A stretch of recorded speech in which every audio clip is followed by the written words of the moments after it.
Hello there. It's been a little while, hasn't it? A little longer than I anticipated. I expected to be back on uploads doing the Final Fantasy VII Intergrade stuff about a week ago. It was going to be like January the 3rd or 4th I was going to be going back to videos.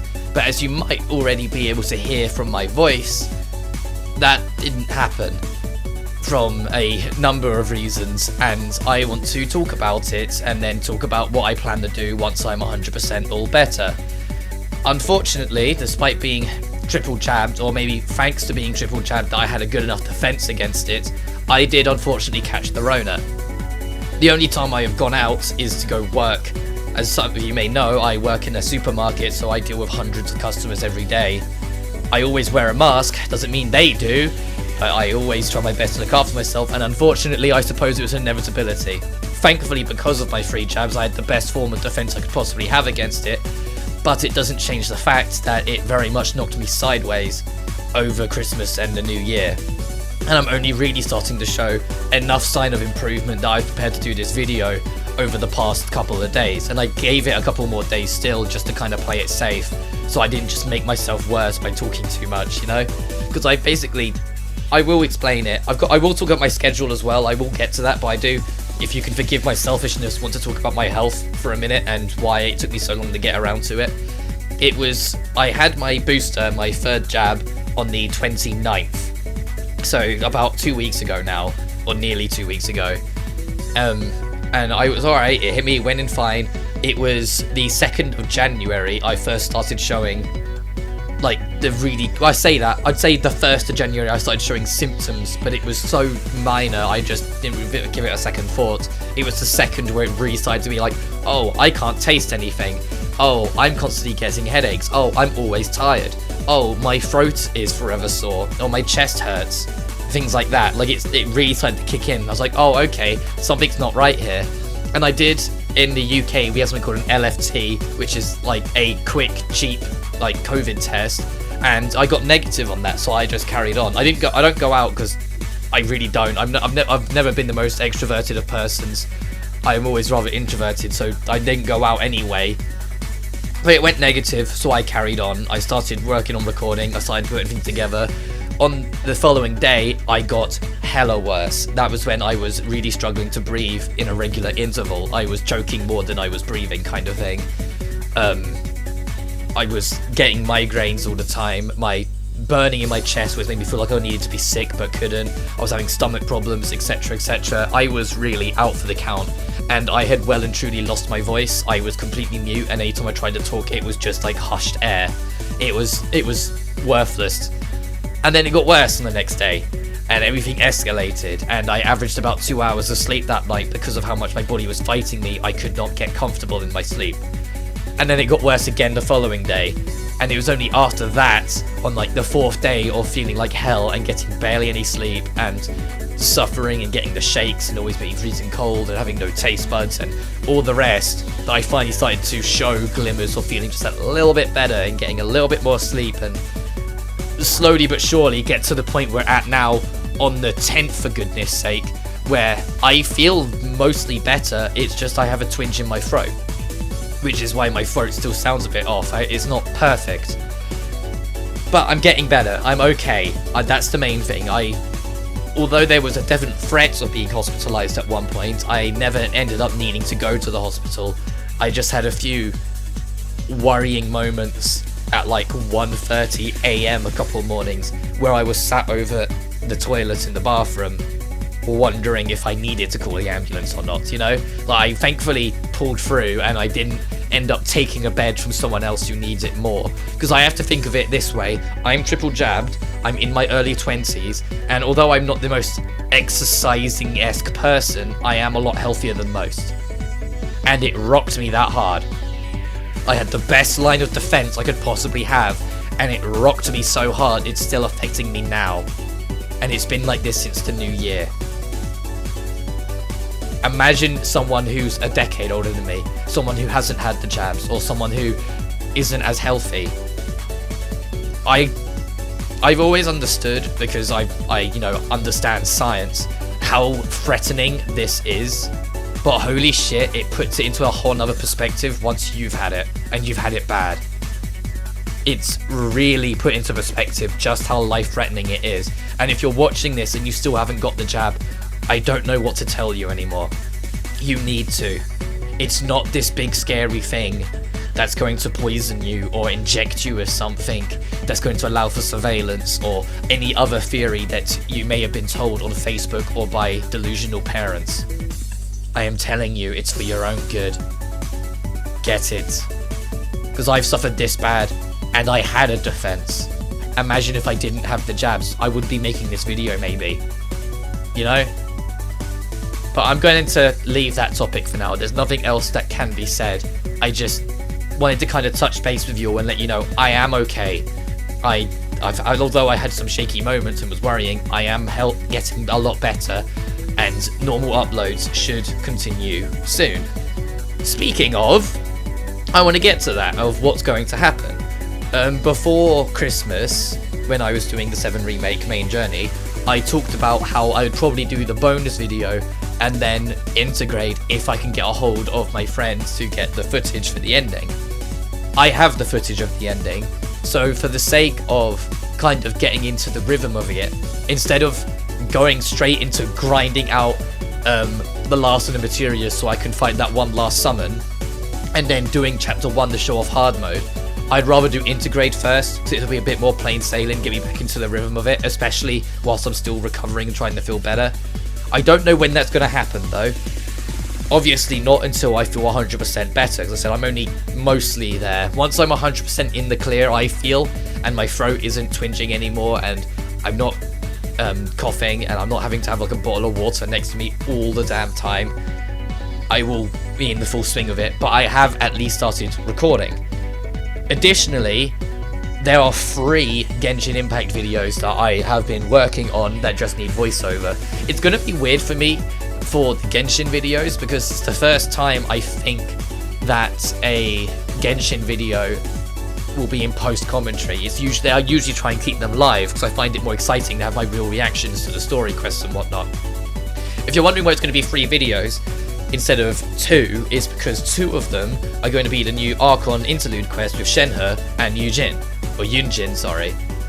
And I really enjoyed it, to give the like to jump ahead a little there, but it's going to be 2 videos because it's a very long quest. Archon quests tend to be. If you're wondering what the 3rd video is, there is a side quest that I bumped into per chance running around Inazuma that led to a very long and interesting string of events that I don't think many people know even exists, because you kind of have to stumble into it, involving the Grand Narukami Shrine and the fortune slips.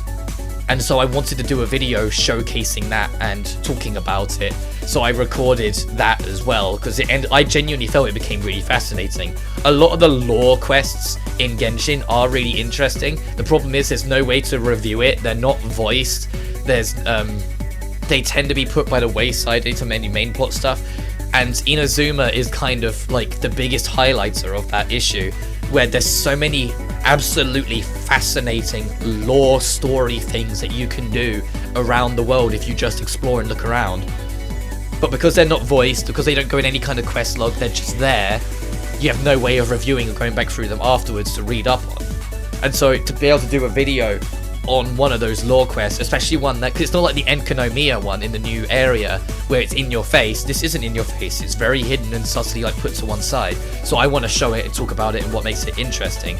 So that's on the immediate like goal of the scheduling. It's going to be Intergrade and it's going to be Genshin.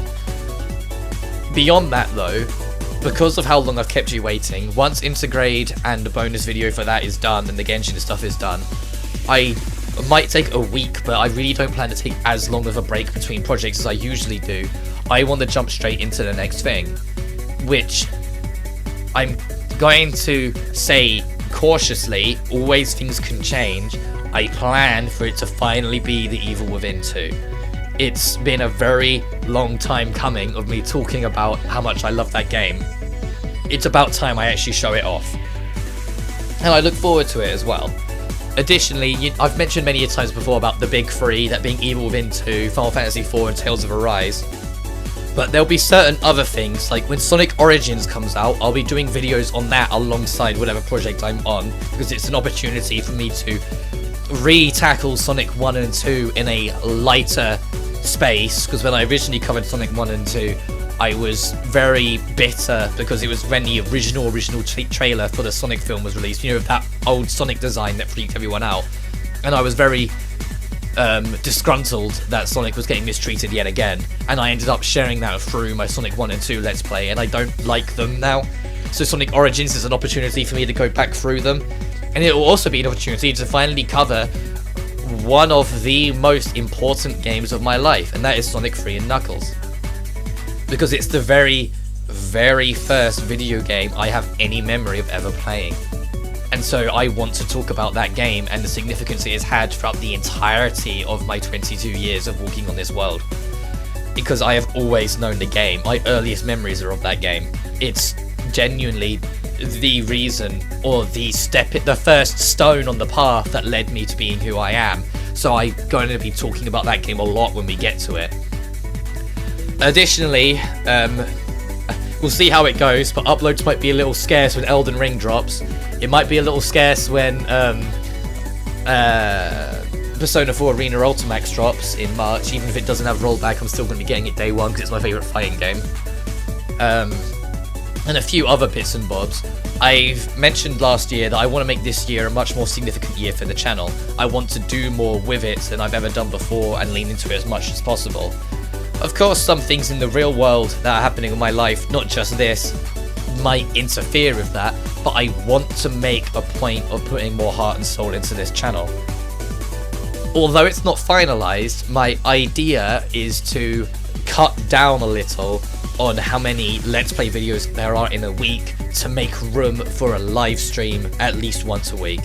It's not finalized and it's not set in stone yet. I'll probably do the integrated Genshin videos first and then worry about it. But I was debating with myself doing Monday, Tuesday, Thursday, Friday be Let's Play parts and Wednesday be a live stream. Whatever it will be, we'll work it out. And if people really like the live streams, I'll reschedule it and rework things out so I can get more in. As I've mentioned before, I always want to try and swerve doing big project stuff on the weekend, because I like to have days where I can actually kind of just chill and play what I want. But that's the general idea I've got right now, of Monday, Tuesday, Thursday, Friday being Let's Play stuff, Wednesday would be a live stream. It will also be a good chance for me to kind of catch up with you guys more personally if any of you guys tried to hop in and whatnot.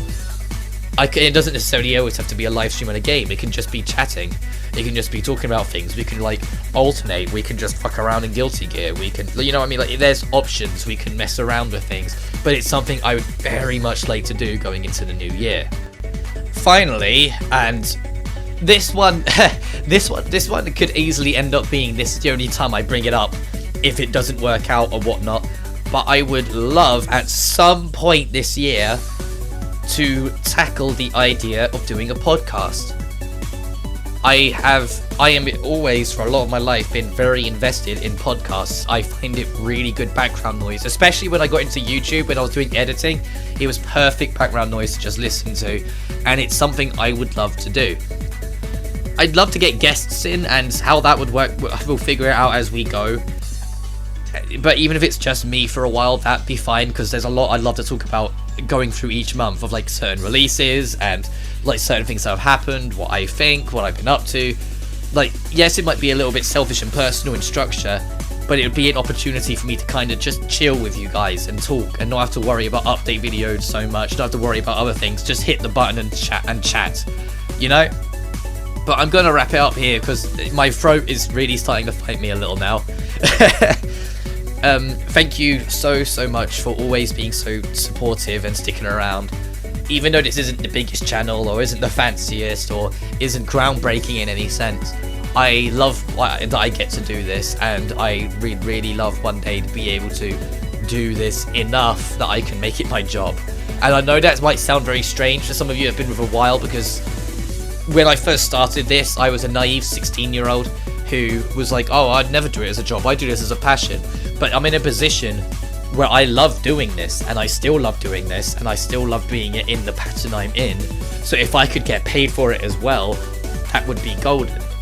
And I would, if I ever reached a position where I could start monetizing videos, could start getting more money out of it, basically start actually being able to earn some kind of pieces of a living, I would make it a full-time thing. And if it ever reaches a point where to do that, I'll do a video breaking it down, obviously.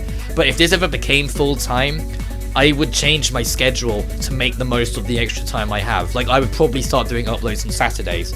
I'd probably only take off Sunday.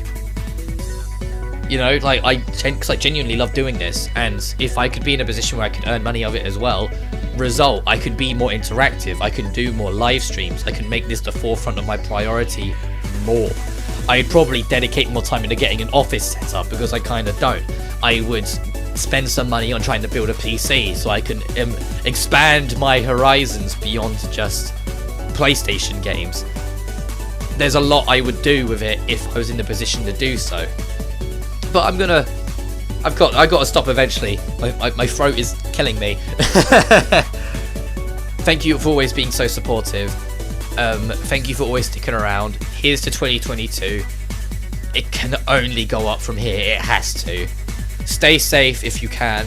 If you wear a mask if you have to go outside. Get the jabs if you haven't already. And for the love of God, just look after yourself. Thank you so much for watching, and I will see you in probably the first part of the Final Fantasy VII Intergrade. Until then, though, take care. Peace.